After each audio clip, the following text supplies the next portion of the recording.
सुखदेव जी महाराज करते हुए कहते हैं, हे परीक्षित, एकादश्याम निराहारः समभर्चम जनार्दनम् स्नातुं नन्दस्तु कालिंजाम द्वादश्याम जलमाविशत। एक बार की बात है, भगवान एकादशी, भगवान के पिता श्री नंद बाबा जी एकादशी निराहार रह करके व्रत रख रहे थे। तो एकादशी रखने वालों को नींद नहीं आती, क्योंकि खाओगे तो नींद आती है, और जब भूखे रहोगे तो नींद तो आती नहीं। नींद नहीं आ रही थी। इन्होंने सोचा कि कैसे द्वादशी आए और जैसे हमको बढ़िया कढ़ी भात मिले। नियम होता है ना, एकादशी व्रत रखने वालों को दूसरे दिन पारण करने में कढ़ी और चावल पाना चाहिए। हाँ, हमारे यहाँ साधु महात्मा जब आते हैं तो एकादशी के दिन उनको कहीं बाहर नहीं भेजते। हम लोग चित्रकूट में 1000 लोग प्रतिदिन भोजन करते हैं हमारे यहाँ, 8 काल 12 महीने।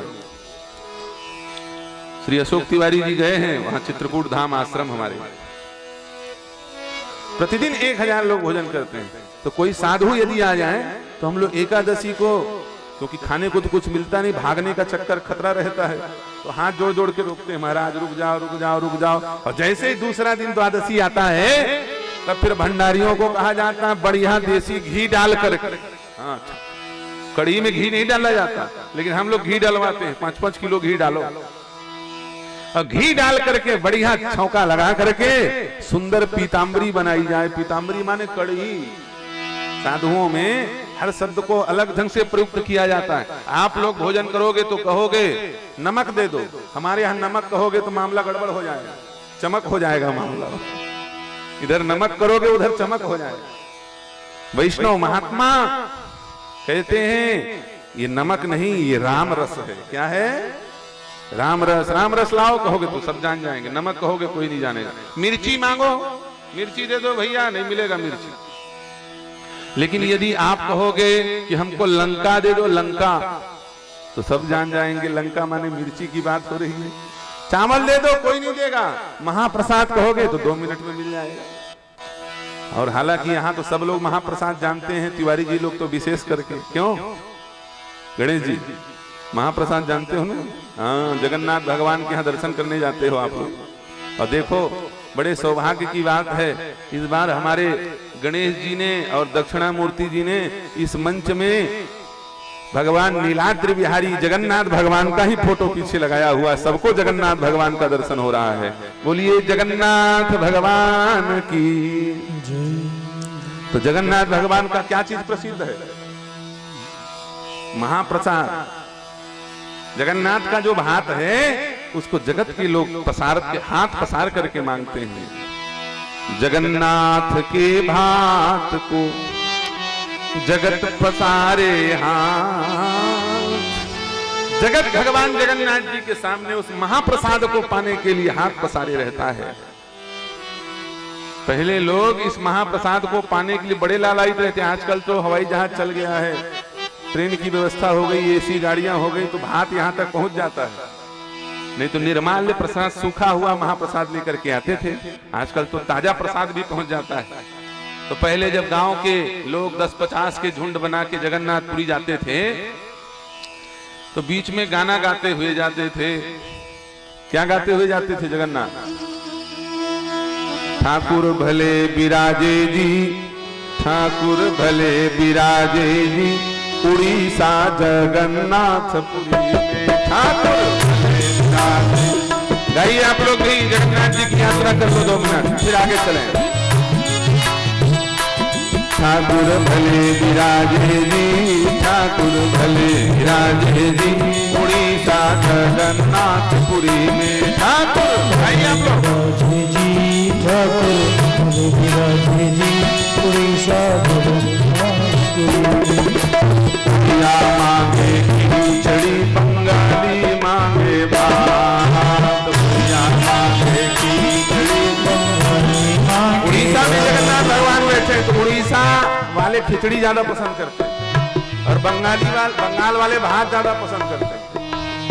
तो भगवान के प्रसाद को उड़ीसा वाले खिचड़ी कहते हैं, महाप्रसाद। उसी महाप्रसाद को बंगाली लोग महाप कहते हैं, लेकिन संत महात्मा और हम लोग छत्तीसगढ़ वाले क्या कहते हैं?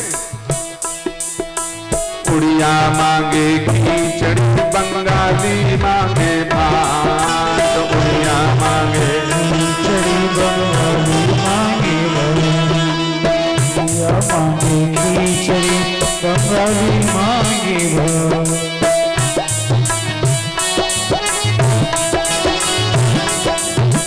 उड़िया मांगे खिचड़ी, बंगाली मांगे भात। साधु मांगे दर्शन, साधु मांगे दर्शन और महाप्रसाद। ठाकुर भले विराजती, ठाकुर भले विराजती। उड़ीसा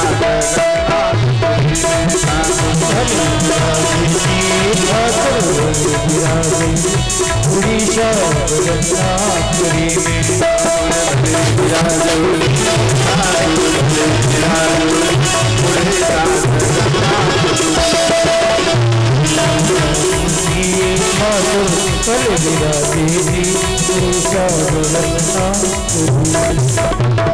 भगवान के भात प्रसाद को हम लोग महाप्रसाद कहते हैं। तो द्वादशी के दिन जैसे ही महात्मा सुबह उठ के तैयार होता है तो हम लोग क्या करते हैं? कढ़ी बनवाते हैं और भात, और फिर कहते हैं, फिर रोकते नहीं, फिर भागो कहते हैं। एकादशी के दिन तो रोकते हैं, और उस समय जब पंगत होती है तो उसी समय कीर्तन कराते कराते कह देते हैं कढ़ी खाने के बाद रुकना मत 1 मिनट, कल खूब पूजा करवाए हो रुकने के लिए, आज हम भगा रहे हैं। तो दूसरे दिन जब पंगत होता है ना तो कीर्तन करवाते हैं, कढ़ी पकौड़ी बेसन की, रास्ता पकड़ो टेशन की। कढ़ी पकौड़ी बेसन की, रास्ता पकड़ो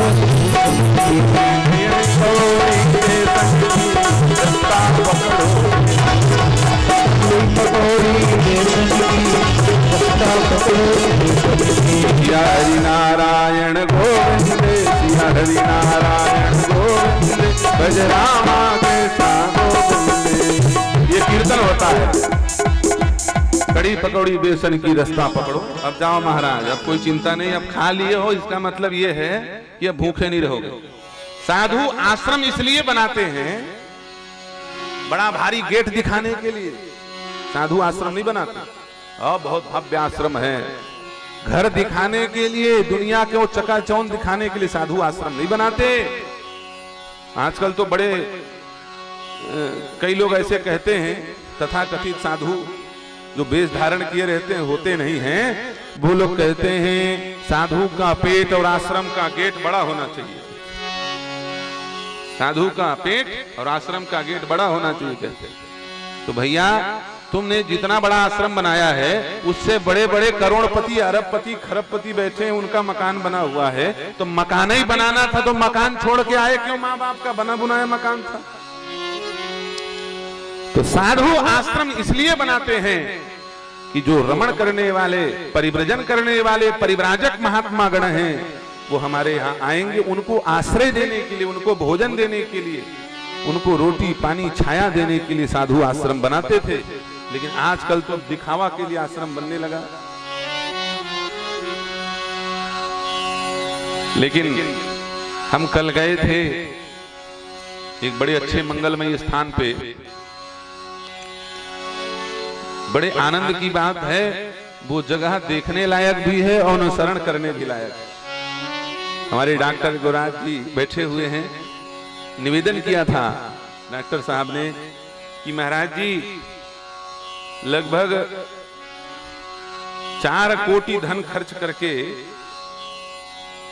व्यक्तिगत परिश्रम से उन्होंने एक बड़ा मंदिर भगवान श्री राम, शंकर जी, गणेश जी, सूर्य नारायण और भगवती राजराजेश्वरी शक्ति देवी,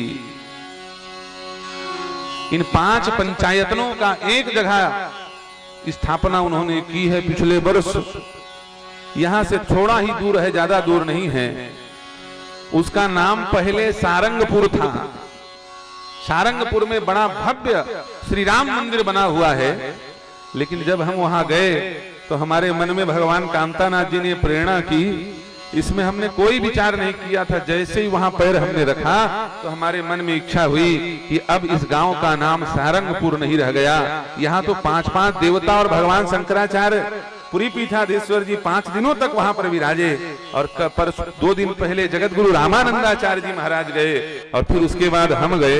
जहां इतने संत आना शुरू कर दें तो संतों के चरण में जो धूल लगी होती है वही धूल तीर्थों को तीर्थत्व का गुण प्रदान करने वाली होती। तीर्थिम कुर्वन्ति तीर्थानी। अब यह गांव सारंगपुर नहीं रह गया है, इस गांव का नाम आज से सारंग तीर्थ हो गया है। ये नामकरण हमने किया सारंग तीर्थ। और वहां पर घोषणा हुई है कि उस सारंग तीर्थ में, तीर्थ की एक विशेषता होती है, तीर्थ में कोई एक मान्य स्थान होता है। तो मान्य स्थान 5 देवता निवास कर रहे हैं, भगवान का देव स्थान है वो। और वहां पर कोई पुण्य सलीला या फिर पुण्य सरोवर होता है। और साथ में संत महात्माओं के लिए आश्रम होता है। तो वहां 2 चीज तो बहुत अच्छे बन चुके हैं, भगवान का निवास हो चुका है और महात्माओं के लिए इतना बढ़िया आश्रम इन्होंने बनवाया है। कभी फुर्सत रहेगी तो जबरदस्ती जाके रुकेंगे, 2-3 दिन वहां पर बैठ करके प्रसाद पाएंगे। तो बड़ा सुंदर निवास आश्रम बनवाया है। शहर की व्यवस्था फीकी पड़ गई है गांव में। और ऐसा सुंदर ठाकुर जी का विग्रह वहां पर विराजित है। आप लोग जरूर सारंग तीर्थ दर्शन करने जाएं। अभी उसको तीर्थत्व का मूर्त रूप वैदिक विधान से दिया जाना है। महात्मा और परमात्मा की जो व्यवस्था हो चुकी है, लेकिन आप जीवात्माओं के कल्याण के लिए वहां पर एक सुंदर कामधेनु सरोवर तीर्थ की स्थापना की जाएगी। सारंग सरोवर, सारंग तीर्थ की स्थापना, उसमें सप्त सरिता, सप्त सरोवर और सप्तपुरियों की मिट्टी इत्यादि को ला करके छोड़ा जाएगा। वैदिक विधान से वहां पर एक सरोवर की स्थापना की जाएगी, जिस सरोवर में स्नान करके भक्त वहां पर दर्शन करेंगे। तो ऐसे सारंग तीर्थ का हमने दर्शन किया, हमारा बड़ा भाग्य था। वैसे हम एक बार चलते फिरते कलश दूर से देखे थे, लेकिन अंदर नहीं गए। हमने सोचा कोई, लेकिन जब डॉक्टर साहब आए तो हम इनके साथ गए और जाकर के देखा तो भगवान ने सहसा हमको ये श्रेय दे दिया कि आप यहाँ का नामकरण कर दो। भगवान ने हमको श्रेय देने के लिए बुलाया था। तो हमारे मुख से बात निकल गई, इसमें हमारी कोई चतुराई नहीं है। ये प्रसाद रूप में सारंग तीर्थ स्वरूप निकला है वहां से। एकादश्यां निराहारः सभ्यर्च जनार्दनम् स्नातुं नन्दस्तु कालिन्द्यां द्वादश्यां जलमाविशत्। एकादशी निराहार रहने के कारण नंद बाबा को नींद नहीं आई। मध्यकाल रात्रि में 12 बजे नींद खुल गई। अब घड़ी वड़ी तो था नहीं पहले। बाबा नींद में उठे और उठ करके सोचे समय हो गया, 4 बज चुका है, चलो स्नान करने के लिए। स्नान करने के लिए गए और यमुना में धड़ाम से छलांग लगा दी। मध्यरात्रि भगवान वरुण के सोने का समय होता है। रात को 11:15 बजे से 1:15 बजे, कितना घंटा हुआ? 11:15 से 1:15, 2.5 घंटा लगभग हुआ। ये 2.5 घंटे का समय पूर्ण रूप से निषिद्ध होता है स्नान करने के लिए। चाहे आप जिस स्थिति में रहो, इस समय स्नान नहीं करना चाहिए। इस समय भगवान वरुण विश्राम करते हैं। जैसे ही नंद बाबा ने छलांग लगाई तो वरुण के दूतों ने नंद बाबा को पकड़ लिया और वो ऐसी डुबकी लगाए कि बाहर निकल गए नहीं। अब नंद बाबा गायब, किसी को पता ही नहीं, 12 बजे रात से गायब है। सब लोग ढूंढे, भगवान ने ध्यान लगा करके जब देखा तो पता चला बाबा तो मृत्यु लोक में नहीं है, तो वरुण लोक पहुंच गए हैं। तो भगवान श्री कृष्ण ने यमुना में डुबकी लगा करके वरुण लोक की यात्रा की। और जैसे ही वहां पहुंचे तो वरुण इत्यादि स्वागत कर रहे हैं और देख रहे हैं नंद बाबा जेल में बंद हैं, कारागार में डाल दिया गया उनको। नंद बाबा जेल में बंद और वहां वरुण इत्यादि देवता सब भगवान को प्रणाम कर रहे हैं। तो जैसे ही नंद बाबा देखे तो जोर से चिल्लाना चाह रहे थे, ए कान्हा, लेकिन जब ब्राह्मण लोग, जब बड़े बड़े देवताओं ने उनको प्रणाम किया तो चुप हो गए। कान्हा धीरे से चुप रह गए। मानो नंद बाबा को भ्रम हो गया, ये मेरा ही लाला है कि नहीं, इसको तो देवता लोग प्रणाम कर रहे हैं। थोड़ी देर बाद नंद बाबा ने सोचा, ओ हमारा लाला तो बड़ा वीआईपी आदमी है, देखो बड़े बड़े लोग इनको प्रणाम कर रहे हैं। भगवान को आया हुआ देख करके वरुण इत्यादि अपने आप को धन्य धन्य कृत्य समझ रहे हैं। भगवान ने कहा, ये क्या किया है तुमने? बोले महाराज, मैंने विधि का पालन किया है। मध्यरात्रि के समय पुण्य सलिलों में पुण्य सरिता में स्नान नहीं करना चाहिए। इन्होंने विधान तोड़ा, इसलिए हमारे दूत ये नहीं जानते थे कि आपके पिताजी हैं, इसलिए इनको पकड़ के अरेस्ट करके ले आए।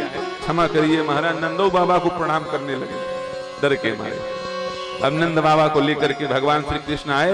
अब नंद बाबा फूले नहीं समा रहे हैं। अरे क्या सोचते हो, जिसका बाप बड़ा होता है वो बेटा कहता है, क्या समझते हो मैं बड़े बाप का बेटा हूं, कहते हैं ना। लेकिन पहली बार ऐसा बाप मिला जो बोलता है मैं बड़े बेटा का बाप हूं, मैं बड़े बेटा का बाप हूं, मेरा बेटा ऐसा वैसा है क्या? अरे वरुण इत्यादि देवता प्रणाम कर करके बार बार क्षमा याचना कर रहे थे। धोखे में चालान बना दिया था, लेकिन जब मैंने फोन लगाया और मुख्यमंत्री ने जब वहां से फटकारा तो फिर रोते हुए घर छोड़ने आया था गाड़ी में। ये लोग कहते हैं ना। तो नंद बाबा फूले नहीं समा रहे हैं। इस प्रकार से वरुण लोक से नंद बाबा को लाया गया। अब श्री सुखदेव